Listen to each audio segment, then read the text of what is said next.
بنص كيلو فول مدشوش هتعملي منها احلى طعمية. وغير كده كمان هتفرزيها في الفريزر وهتحتاجيها في الوقت المناسب، تطلعي منها وتشتغلي على طول. قبل ما نبدأ الفيديو نصلي على رسول افضل الصلاة الخلق والسلام. اللهم صل عليك يا نبي. ازيكم حبايبي، عاملين ايه؟ وحشتوني جدا جدا جدا. بحبكم في الله. كل اللي دخل قناتي بشكره جدا جدا جدا. على راسي من فوق. ما تنسوش الاشتراك في القناة واللايك من ايديكم الحلوة. نبتدي نخش في الفيديو. معانا هنا نص كيلو فول مدشوش نقعته 3 ساعات، وبعدين صفيت المية منه. وهبتدي دلوقتي ان شاء الله هنعمل الوصفة مع بعض.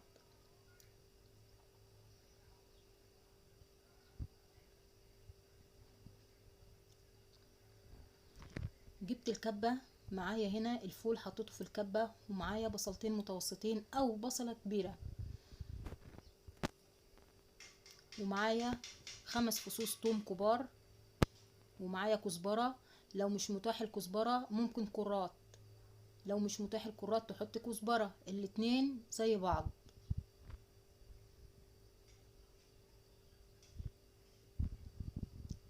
كده حطينا الفول وحطينا بصلتين وحطينا كزبرة او كرات.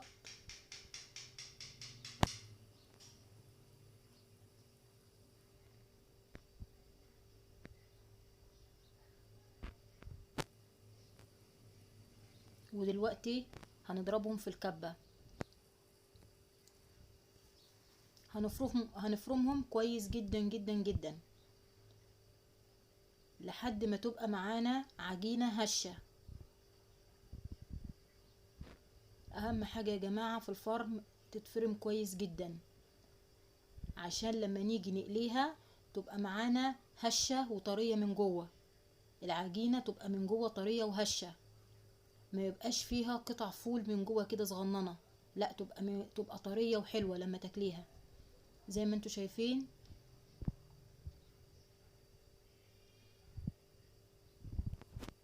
من نص كيلو طلع لي كمية حلوة جدا، شايفين؟ طبعا وفي اللي فرست منه حطيته في الفريزر.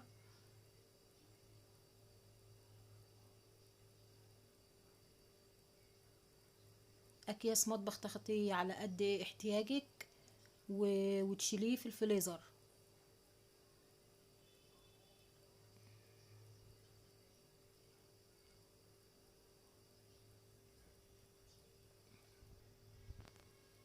وعلى فكرة انا ما حطيتش توابل خالص يا جماعة، ولا حطيت ملح ولا اي حاجة. لما نيجي نعمل الطعمية ناخد جزء منها ونحط التوابل، والباقي اللي هنفرزه ما نحطلوش اي حاجة خالص عشان ما تسودش معانا العجينة وتبوظ. زي ما انتوا شايفين انا هاخد نصها هفرزه، وبقيتها هستخدمه دلوقتي.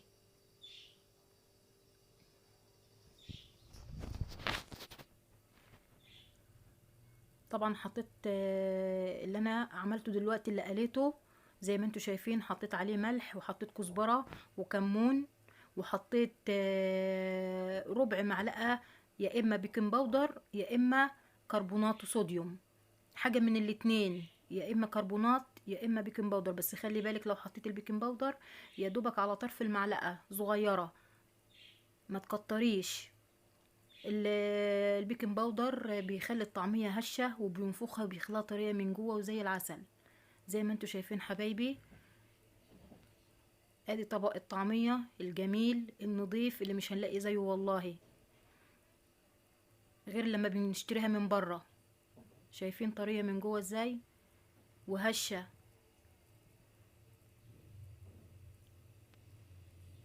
طبعا كان معايا هنا شوية خيار، قلت اخليلهم معاكم بالمرة. زي ما انتوا شايفين خيار رفيع كده زي العسل زيكم.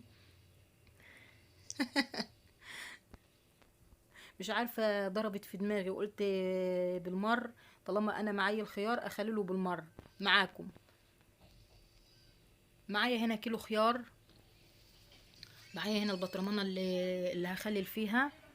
طبعا معايا لتر مية غليته كويس وسبته لحد ما برد تماما عشان هشتغل بيه. هنحطه في المخلل. وفايدة المية المغلية في المخلل يا جماعة بيعقم المخلل، بيخليه كويس، والمية بتبقى نظيفة فيه، ومش بيبوظ بسرعة كمان. هنا برص طبعا الخيار غسلته كويس جدا جدا، واديته خرمة بسيطة كده من النص، فتحة بسيطة خالص بالسكينة، شقيته كده حاجة بسيطة بس عشان الملح والمية يخشوا جواه ويستوي بسرعة. دلوقتي انا برص الخيار في البطرمانة.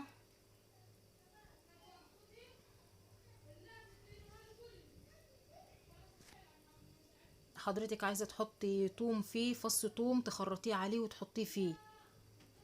طبعا في ناس ما بتحبش التوم في الخيار، اللي زي جوزي ما بيحبش التوم خالص في الخيار، فانا البطرمانه دي ما حطيتلهاش توم.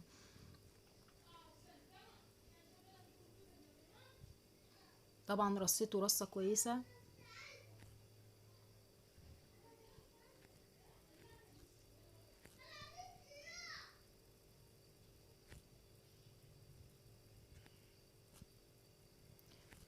طبعا انا مجهزه هنا في الشفشفه اللي جنبي الميه اللي انا غليتها وبردت، وحطيت فيها 4 معالق كبار ملح،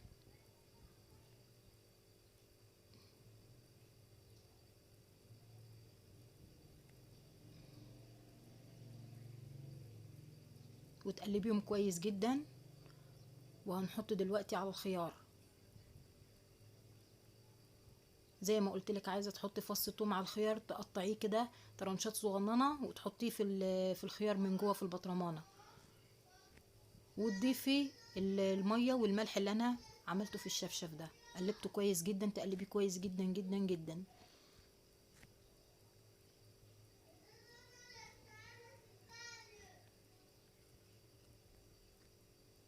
زي ما انتوا شايفين حبايبي. انا كمان حطيت نص معلقه بابريكا في الميه. عايزه تحطي حضرتك حطي، مش عايزه ما تحطيش. طبعا انا عبيت البطرمانه لحد الاخر، وهقفلها كويس جدا جدا. اهم حاجه يا جماعه تقفلوها كويس جدا جدا عشان ما يخشلهاش هوا. معايا هنا برضك شويه اتبقوا، فجبت بطرمانه صغننه كده، علبه صغيره، وقلت اكملهم بالمره.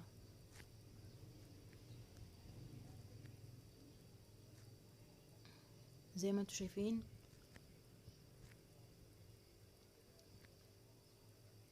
رصيتهم كويس جدا. زي ما انتوا شايفين حبايبي.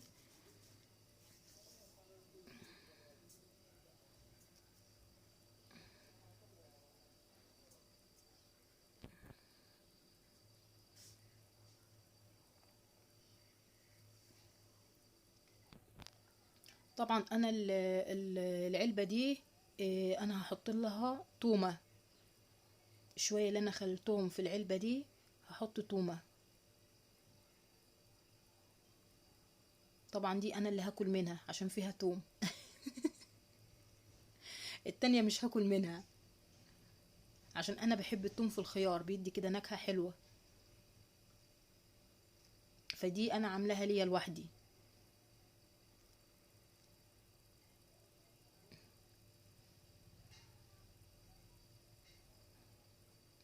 زي ما انتوا شايفين اديني بقطع فص توم، بقطعه طرنشات على الخيار.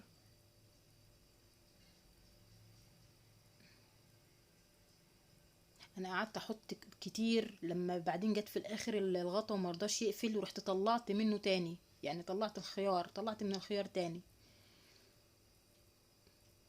الطمع وحش يا جماعة والله.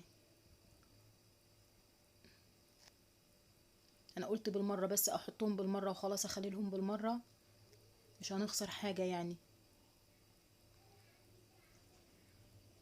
عايزة اقولك بعد ما يستوي الخيار، يعني الخيار هيستوي 3 ايام، 3 ايام بالظبط، هتفتحي عليه هتلاقيه زي العسل. بعدين تحطيه في التلاجة، لان التلاجة هو اللي هيحفظه معاكي. هيقعد معاكي اسبوعين، شهر، مش هيجراله اي حاجة خالص.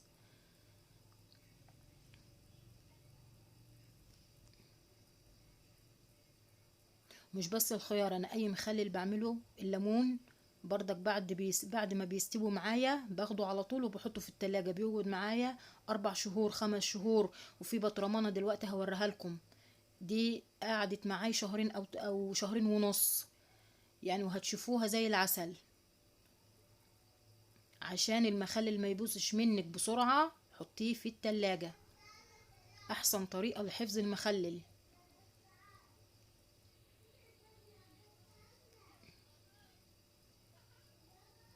شايفين انا خرطت هنا فص ثوم وحطيت بقيت مقدار المية اللي كانت معايا.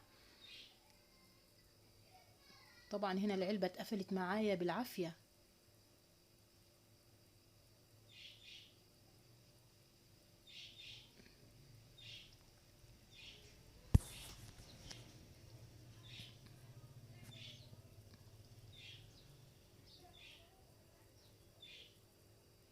هوريكم دلوقتي الليمون اللي انا خللته. ان شاء الله باذن الله هنخلل مع بعض ليمون باذن الله. بس دي هي كانت قاعده معايا فقلت يعني اطلعها بالمره اوريها لكم. شايفين يا جماعه؟ انا كنت عامله 4 بطرمانات زي ده بالظبط، يعني ده البطرمان الرابع الاخير. طبعا اول مره افتحه معاكم كنت حافظاه في التلاجة، بعد ما استوى حفظته في التلاجة على طول. بيقعد معاكي زي ما بقولك 4 شهور 5 شهور، والله ما هيجرى له اي حاجه. وعلى فكره الليمون ده انا غلياه نص سوا، يعني يا دوبك اديته صدمه كده في الميه وطلعته على طول، عشان بعدين ما يتهريش منك. كل ما بيقعد كل ما بيقعد المخلل بيتهري. فانتي ما تهريش لما تيجي تسلقوا الليمون، ما تهروش على الاخر، يا دوبك صدمه في الميه المغليه وطلعيه على طول. شايفين الجمال؟ شايفين حبة البركة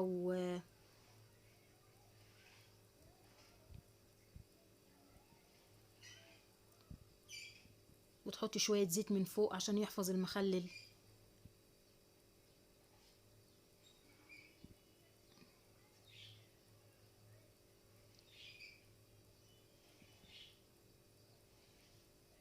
انا في مكون تاني حطاه بس انا ناسياه والله، مش عارفة اسمه ايه، اسمه بيتوه عن بالي خالص.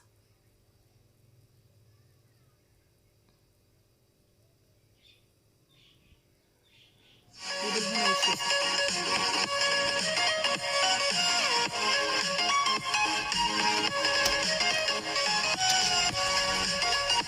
خد يا رياض.